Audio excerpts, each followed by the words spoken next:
Professor Narayan, Vanakkam. There's no doubt that the #1 position is sealed. It's with the DMK, it's with the DMK Congress combined in Tamil Nadu. That's very, very clear. When I was on the ground as well, that sentiment clearly showed. The interest, the excitement, the curiosity is over the #2 place, whether that will be the AIADMK or the BJP. And while there's been so much talk of the BJP, sir, do you believe that to some extent the AIADMK is also being underestimated here? Yeah, you're very right. Actually, the entire discourse is around DMK and the BJP rise, possibility of the rise. And AIADMK is flowing like hidden streams in this battle of election. Which one do we do? But it's very interesting. This election for BJP is going to be a very important election in Tamil Nadu, because BJP, PM Modi has given a lot of importance to Tamil Nadu in his politics. He's again and again emphasis on the Tamil language. Kashi Tamil Sangamam, they organized in Banaras, and they did many things to make it to bridge the heart, to bring the people of Tamil Nadu closer to the BJP politics, and slowly they have also evolved their own the new kind of leaders in Tamil Nadu.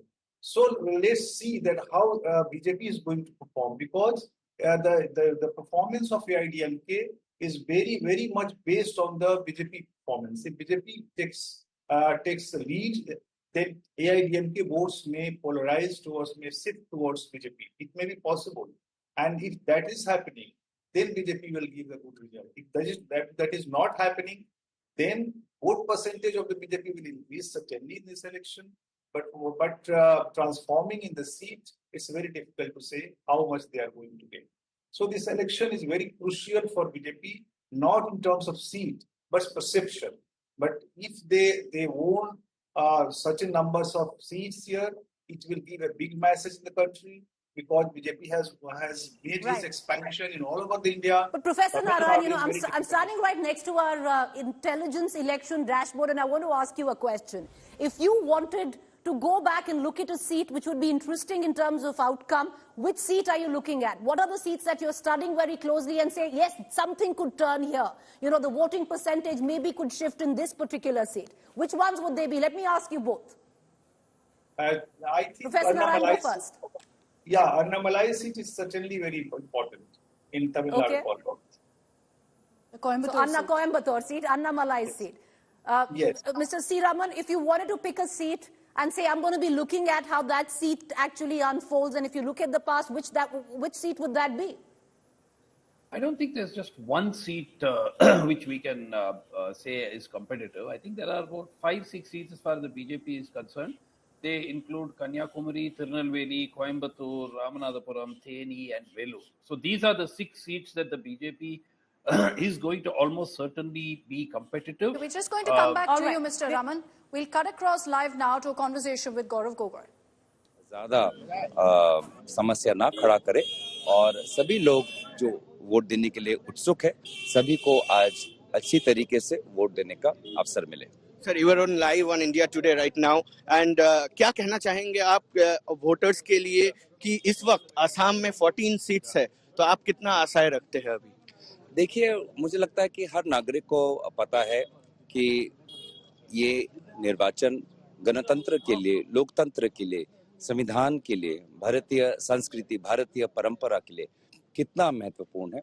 ये भली भांति हर नागरिक समझते हैं, और इसलिए मेरा विश्वास है भारत के नागरिकों पर कि आज वो एक सही कदम उठाएंगे, और भविष्य में निर्वाचन के अलग अलग चरणों में वो एक सही कदम देश के हित में उठाएंगे. आपके पिताजी चीफ मिनिस्टर थे, हम सब जानते हैं, और इस वक्त आप उसी जो है कि बूथ पे वोट देना है, नॉस्टैल्जिक फील हो रहा है? निश्चय मेरे लिए बहुत एक विशेष अनुभव आज का दिन है, क्योंकि इससे पहले जितने बार भी मैं यहाँ पे आया हूँ वोट देने के लिए, मेरे स्वर्गीय पिताजी मेरे साथ होते थे, मेरे माताजी होती थी, मेरे परिवार होते थे, पर विशेष कारणों से मेरे पिताजी गुजर चुके हैं, इसलिए वो नहीं हैं. मेरी माता अस्वस्थ है, इसलिए वे नहीं है. तो विशेष कारण से आज हम आके लोगों के बीच में हम हैं। पर आज जिस प्यार जो हमको चारों तरफ दिख रहा है, असम के लोग ही मेरे आज इस पूरे माहौल में मेरे गार्डियन का रोल और मेरे गार्डियन की भूमिका वो निभा रहे हैं। पिताजी से एक लास्ट क्वेश्चन तो हमारे साथ थे गौरव Gogoi, Assam, Jorhat, playing the sympathy card. His father passed away in 2020, saying his mother is unwell. He's been saying a lot of that, especially during his campaign. But viewers, let's shift focus now to the state of Rajasthan. Rajasthan was one state which gave a 58%, 0.37% vote share to the Bharatiya Janata Party the last time in 2019, the highest in the country. The visuals that you're getting in is Rajasthan's Bikaner. Arjun Ram Meghwal, Union Minister, casting his vote. So we've got those live images of Bhajan Lal Sharma. This is not Bikaner. This is Bhajan Lal Sharma, the Chief Minister of Rajasthan, casting his vote. He comes in from Bharatpur, casting his vote there.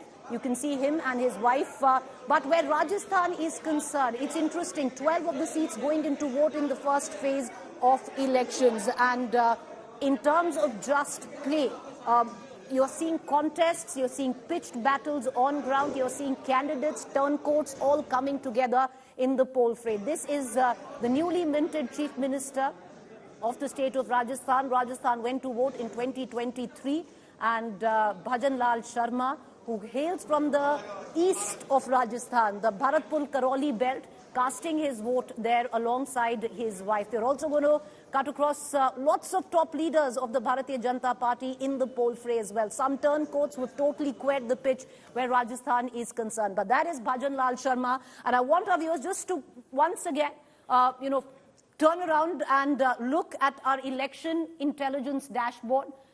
And we're going to take you through some of the hot seats.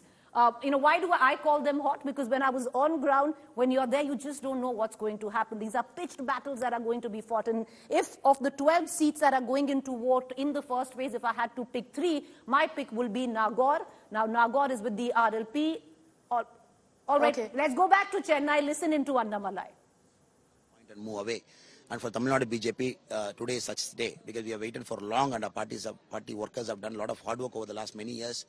And today we believe is the inflection point that we have been waiting for a long time to move away from the so-called Dravidian era of politics. Dravidian politics have become money-minded, corruption, family politics, dynastic, caste politics.